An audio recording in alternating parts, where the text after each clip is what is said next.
ముఖ్యమంత్రి గారికి ఒక చిన్న విన్నపం సార్. ఈ స్లైడ్గా నేను రోజు నడుపుతా, మీ అసమర్థత పాలన మీకు పరిచయం చేస్తా.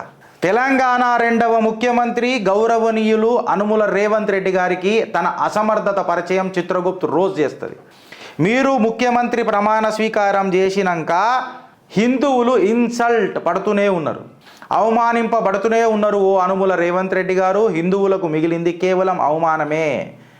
భూలక్ష్మి మాత టెంపుల్ ఆడోడు పిచ్చోడు అనడం వల్ల పిచ్చోడికి పిచ్చి కుదిరిందా? నీ పిచ్చి మాటలు మాట్లాడుతున్నా ముఖ్యమంత్రి గారు, మీరు ఆ పిచ్చి అని పిచ్చిని కుదిరించిండ్రా, ఫిక్స్ చేసిర్రా. ముత్యాలమ్మ దేవాలయం దగ్గర కూడా పిచ్చోడే చేసిండ్రు అని చెప్పి మాట్లాడిండు. ఓ మోటివేషనల్ స్పీకర్ మునావర్ జుమాగాడు వచ్చి ఏం మోటివేషన్ వాడిచ్చిండు, ఆ టేపులలో ఏమున్నది, ఉద్వేగపూరితమైన భాషణలు ఏమున్నాయి, ఏ భాషణలతో వాడు అమ్మవారినే అంత ఘోరాతి ఘోరంగా అవమానించిండు అని కేవలం మీరు సిట్టు పెట్టిరు దాని మీద. ఆ సిట్ రిపోర్ట్ ఏడాకొచ్చింది అని అడుగుతున్నాడు ఇలా ప్రతి ఒక్క హిందూ. మీ అసమర్థత పాలనకు ఇంకెన్నాళ్ళు ఒక హిందువు బలి కావాలా? హిందూ ఆత్మ బలిదానం చేసుకోవాలా? హిందువులు తన ఆశయాలను ఒక 8th గ్రేడెడ్ సిటిజన్ లెక్క మీ పరిపాలనలో బతకాల? ప్రజాపాలన అందిస్తాన్నావు ఏడవాయి నీ ప్రజాపాలన అని అంటున్నా. ముత్యాలమ్మ దేవాలయం అయిపోయిందో లేదు, దాని తర్వాత మళ్ళీ ఏడవైందన్నా శంషాబాద్ దగ్గర నవగ్రహ విగ్రహాలు ధ్వంసం.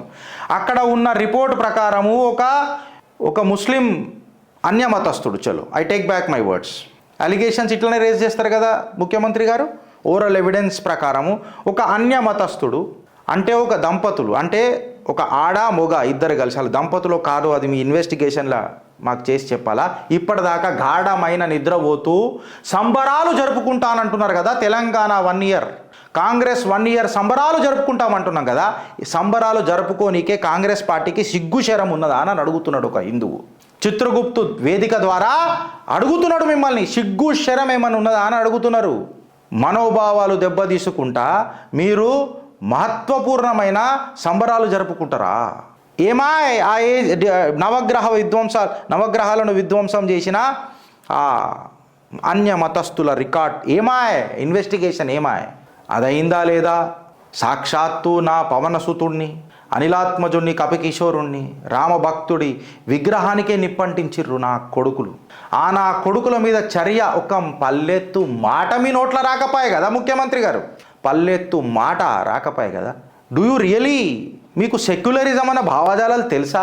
తెలిస్తే మళ్ళీ ఇన్ని దేవాలయాల మీద ఇంత ఘోరాతి ఘోరంగా దాడులు జరుగుతూ ఉంటే పల్లెత్తు మాట పలకని ప్రజాపాలన అందిస్తానన్న ఈ అనుముల రేవంత్ రెడ్డిని ఎట్లా నమ్మాలా? హైడ్రా మీద చిత్తశుద్ధితో మాట్లాడతావు, పనికిరాని చెత్త మీద చిత్తశుద్ధితో మాట్లాడతావు. హిందూ మనోభావాల దగ్గరికి రాగానే నోట్ల ఇంగ్లం పడుతుందా ముఖ్యమంత్రి గారు? మీకు ఎందుకు మీ నాలుకే మాట్లాడది? ఆ రోజు ఇవాళ అడుగుతున్నాడు ఒక హిందూ, చెప్పు అదైపోయిందా అని అంటే మళ్ళా షాద్నగర్ల శివాలయం, ఇంకా ఎన్ని హిందూ అనేటోడు ఎంత అవమానం పడాలి? ఇంకా ఈ స్లైడ్ నేను రోజు పెడతా. పెద్ద లెటర్ రాసినావు రంజిత్ రెడ్డికి, ఇలా సంఖ కింద కూసబెట్టుకున్నావు రంజిత్ రెడ్డిని. గుట్టాగుడి విషయంలో ఏమాయ్ ఫిలిం నగర్లో ఇంకా కడుతూనే ఉన్నాడు.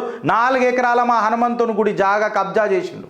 కోర్టులు నడుస్తున్నా, మ్యాటర్ సబ్జుడీస్ ఉన్నా ఆడ కడుతున్నాడు. లెటర్ రాసినావు, అద్భుతాలు సృష్టిస్తానన్నావు. ఇవాళ మా అనిలాత్మజుడు కాలుతుంటే చూసినావు. ఆడ మా అనిలాత్మజుడిని, పవనసుతుణ్ణి, హనుమంతుణ్ణి నెట్టేసి బిల్డింగ్ కడుతుంటే నీ సంఖ కింద కూసబెట్టుకొని టికెట్ సీట్ ఇస్తావా? ఠేకాదారుగా మాట్లాడే ఆనాటి ఆ నలుగురు ఈరోజు ఎందుకు మాట్లాడతలేరు? 4 గోడల మధ్యలో ఎందుకు కూర్చొని ఉన్నారు? కేవలం భారతీయ జనతా పార్టీకి ఎలక్షన్లు అప్పుడే గుర్తొస్తుందా? హనుమంతుడు గుడి ఇప్పుడు గుర్తురాదా? చిత్రగుప్తు బయటకు తీస్తుంది. ఆడ ఇంటోడైనా బయటోడైనా, ఏ ఇంటోడికి ఎంత ముట్టిందో కూడా బయటికి తీస్తుంది. తస్మా జాగ్రత్త, వదిలిపెట్టే ప్రసక్తి లేదు ఇక్కడ. There is no compromise as far as dharma and desh is concern. ఏం చేద్దాం రేవంత్ రెడ్డి గారు? ఈ చిట్టా నేను డైలీ బయటికి తీస్తాను. స్పెషల్ ఇన్వెస్టిగేషన్ టీం ఏడదాకా వచ్చింది. What are their observations? కేవలం ఒక సిట్ వేసేసి మా నోట్ల సీట్ వేసేసినావా? లేకపోతే ఆ సిట్కి ఏమన్నా పని పెడతావా? మీ మీద నాకు ఎందుకు నమ్మకం లేదంటే హైడ్రా పెట్టిండు కదన్న, పెట్టి ఇప్పుడు ఏం పాత ఈమె ముట్టం కొత్త ముట్టం పీకనే పెట్టినావా? మళ్ళీ హైడ్రా అది ముందే చెప్పేది ఉండే కదా. అంటే సంపాదించుకునేటోడు సంపాదించుకొని నీకు ముట్టేటోడు నీకు ముడుతూనే ఉంటాయి కదా. అంటే కంప్లైంట్లు చెప్తున్నా, పైసలు కావు రేవంత్ అన్న, కంప్లైంట్లు ముడతాయి కదా నీకు. కిలో లెక్క అమ్ముకొని బఠానలు తింటున్నట్టున్నారు మీ కాంగ్రెస్ కార్యకర్తలంతా. ఈ చిట్టా నేను డైలీ తీస్తా గౌరవ ముఖ్యమంత్రి గారు. మేము అడిగిన ప్రశ్నలు తప్ప నేను మిమ్మల్ని అడుగుతున్నా ఫ్రెండ్స్. తప్ప అయితే మమ్మల్ని ఉత్కారేయండి, డేటా పెట్టి ఉత్కారేయండి. ఆలోచిస్తారా లేక అనుభవిస్తారా నేను మీకు చెప్తున్నా. ఇక ఆలోచన మొదలెట్టుండ్రి, ఆచరణకు దిగుదాం. ఇక భారత్ మాతాకి జై.